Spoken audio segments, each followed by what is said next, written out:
OMG, hi, OMG. So I've decided to create a video both commemorating 6 months as a full-time commissioned artist and to talk about some of the things I've learned both about myself and just like in general. Because these past 6 months have been kind of painful but like super rewarding, and I've learned so much. I think the first thing that I want to talk about is like the dreaded art block. I can't have that anymore. If I have art block, I will quite frankly just go hungry. I will be on the streets and I will starve. This isn't to say that I don't struggle with art block, but I have had to find ways to mitigate it and just to push through, because like some people order commissions that are hundreds of dollars and I can't just not do them. Being a freelance artist requires a lot of discipline, but there's also things you can do to work around it, such as like actively simplifying my style and workflow to be both as efficient as possible and to give myself like a rough routine. I have ADHD, so I'm not necessarily like a scheduled person, but I'm more like of a rhythm person. So if I'm able to set up like a good rhythm for myself, I'm pretty good at being in the right headspace to be able to draw also. This isn't to say that I do every single commission that comes my way. There are some people that I would rather not work with, or some subject matters that I'm not willing to draw, and I can just decline their proposal. But yes, I cannot have art block anymore. It's just simply not something that I can afford. It's a lot of work and dedication, and I have to shift my mind from I want to do this to I have to do this, and it's been a bit of a struggle, but I think I got there. The second thing I want to talk about is imposter syndrome just not going away. I make all of my bills and rent, luckily through commissions, and I still have to beat imposter syndrome back with a stick.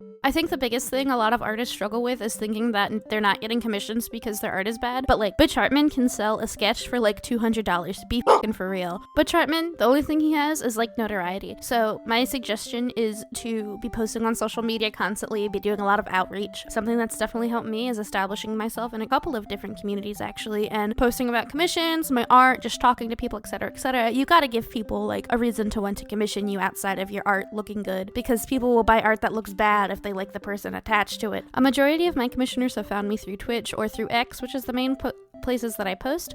I am working to push more of my content towards YouTube. Hi, hello. If you like what you're watching so far, please feel free to leave a comment, like, subscribe, all of that stuff really does help. You gotta put yourself out there, and you can't like afford to be shy with it either.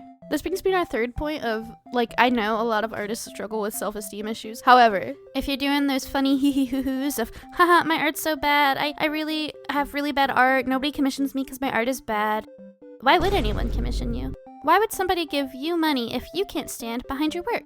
If you say it's bad, what would make someone want to buy it?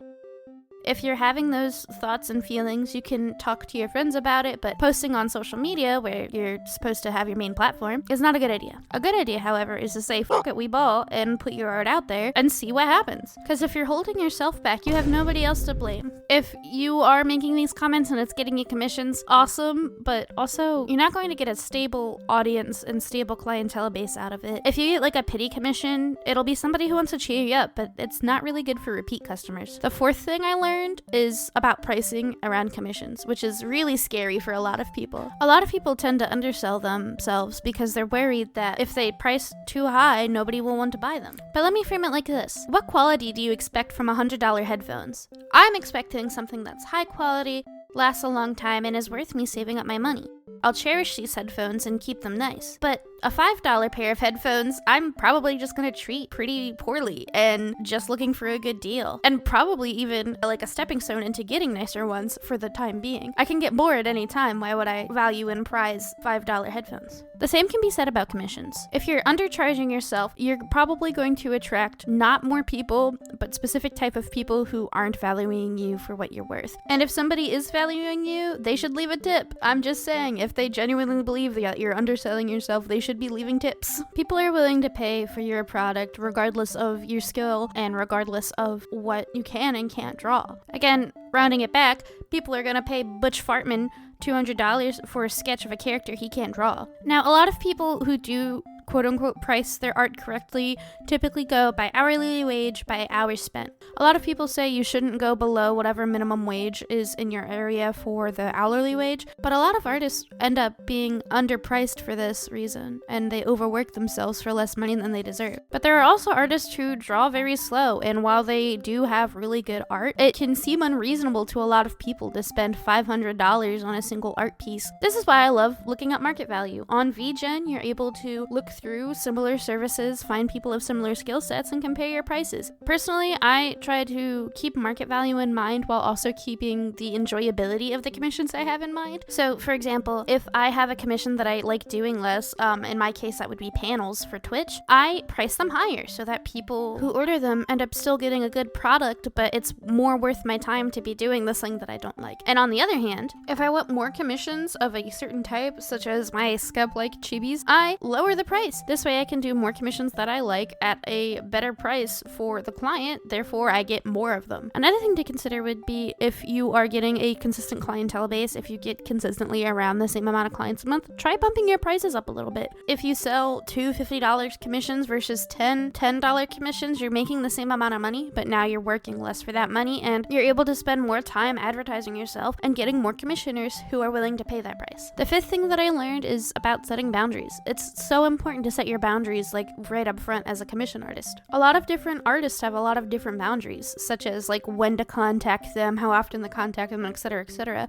So setting them up front leaves no room for confusion. A lot of commissioners don't even know what you would consider to be rude or impolite when it comes to commission work, so it really is best to just set them ahead of time.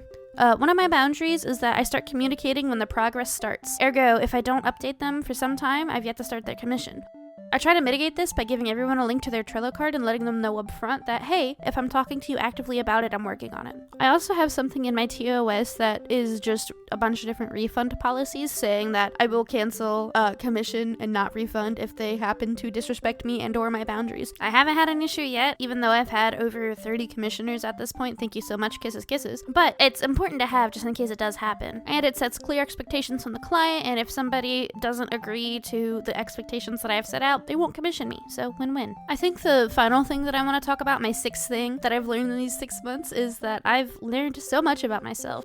I learned that I'm a morning person who can start and finish pieces quickly, but doing multiple pieces at once stresses me the hell out. But I also learned that I'm way more capable than I thought I was. I'm able to talk to people, I'm able to build connections, I'm very smart with marketing, I've made so many friends, I've made so many clients, and I've learned a lot about art in general, and I've learned how to make my progress as smooth as possible for a good product. I'm very happy with where I stand, and I'm so glad I took that shot, because had I not started, I would not have been where I'm at today. You miss all the shots you don't take, and I firmly and strongly stand on that. Again, I'm very proud of where I started versus where I am now. I've had a steady income, at least enough to cover my bills and rent for each month, even if some months were tougher than others. I mean, sometimes I cry still about the stability of my job or lack thereof. It hasn't been easy, but it's been so rewarding, I think. It's also been my dream since I was little to be a freelance artist in some capacity, either with my own studio or just in general, because I love drawing people's OCs. I love drawing a bunch of different people. I love everything about it. My disability took the choice of jobs away from me almost completely. And I think that's a little funny, a little ironic how I got to meet my dream. But thank you so much if you stuck all the way to the end. I appreciate you. Kisses, kisses. If you're still here and you haven't yet, like, subscribe, comment. Let me know if there's anything that you want to know specifically about being a commissions artist. I'm always down to helping others reach their goals. But yeah, that's it for now. OMG, bye, bye, OMG.